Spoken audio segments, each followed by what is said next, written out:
So, as I promised, here's Legacy SoundWave. Let's get into his accessories. So, if you're counting his shoulder cannon as an accessory, he has three. Because unfortunately, this is the Legacy, restock of him. But he's basically the siege mold without, all the battle damage.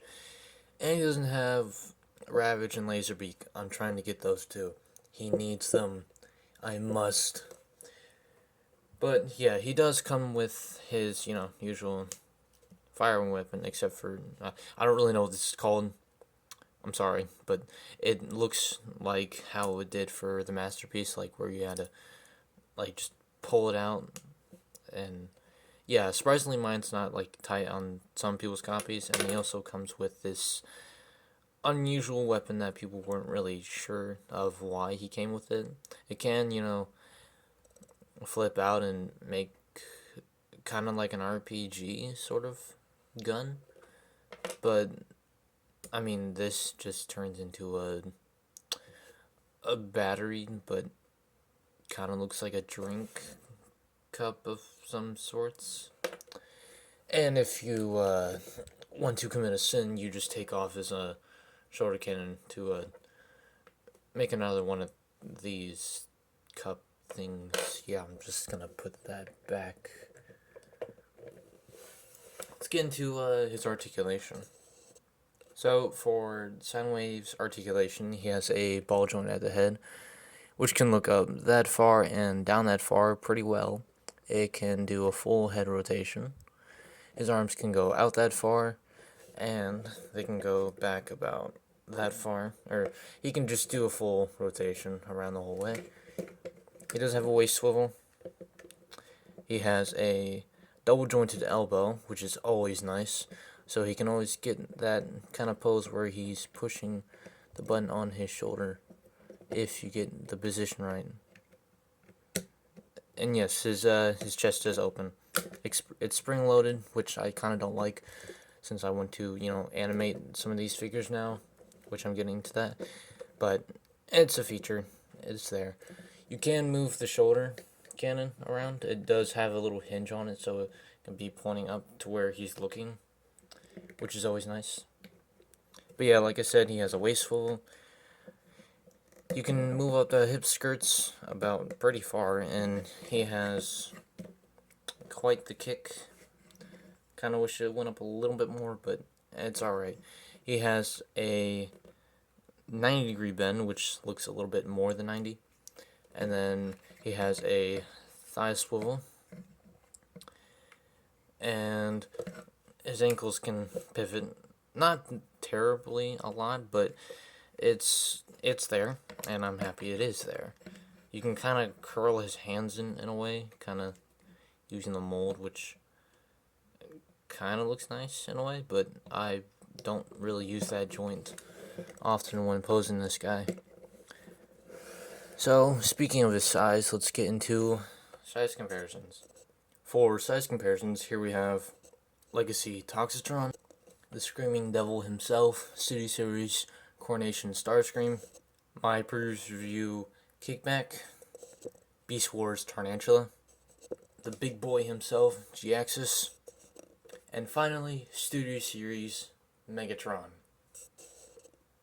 So, since he's basically just a slight retool of the Siege mold, just without the battle damage, he still holds the lamp post mode and kind of that spaceship mode, or some kind of commander ship. So let's get into his lamppost mode. Okay, so getting SoundWave into the lamppost mode, you want to take off the shoulder cannon, then you want to grab the backpack and you want to unhinge it all the way down until you can push the head in. And you want to do that gently. Then you close up the backpack, use the hinge back here and lift this up until it reaches to there, and you want to push that down. There's a tab here and there's a slot to where the head was. You want to push that forward until that tab clicks in to that tab and make sure these two are straightened out.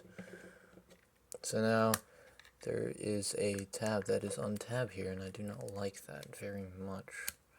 That is frustrating for this transformation.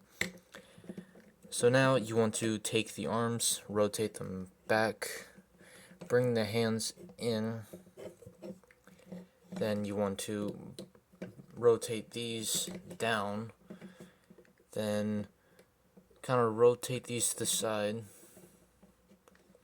and then you want to click these up and back twice, so just 2 clicks, and then you want to rotate these arms, so there is a slot there and there is a slight tab right here, and you want to move the arm in using that double hinge on the elbow to line that tab up with that slot until it pegs in ever so softly. If I can line it up, there we go. And basically all you have to do here is rotate the waist around, make sure the feet are close to each other, and just angle the waist down. So yeah, there's SoundWave's lamppost mode. I'm not entirely a big fan of it since it's not really how it looks in the G1, but they tried, and I guess that's what's important. But I kind of prefer the kind of commander ship or some kind of spaceship that he turns into. And I was kind of hoping he turned into that tape deck, but that's pretty much what Earthrise was for. But the yellow problems for the plastic and everything, ugh.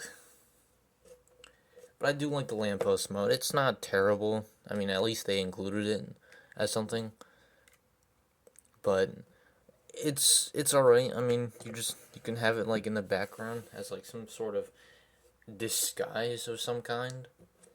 But at least it's there. So going from here, we can just get kind of closer to the commander ship or spaceship mode that this thing turns into. So from here you want to rotate the waist back around, and then you want to come to the legs, move up these panels, and then flip out that second panel, and then take your finger, grab this part and just push it out, and then just rotate the foot in and collapse all that down. I like how it just hides the foot right in without barely any of it showing. And you just want to do the same thing for that on the other side. And there you go. And then you just want to rotate these inwards. And then there's a tab here and a tab here, and there's like 2 empty slots there, and you just want to click those together. Sometimes these panels do come apart like that, and it shows a bit, so you just want to close those up until they work with you.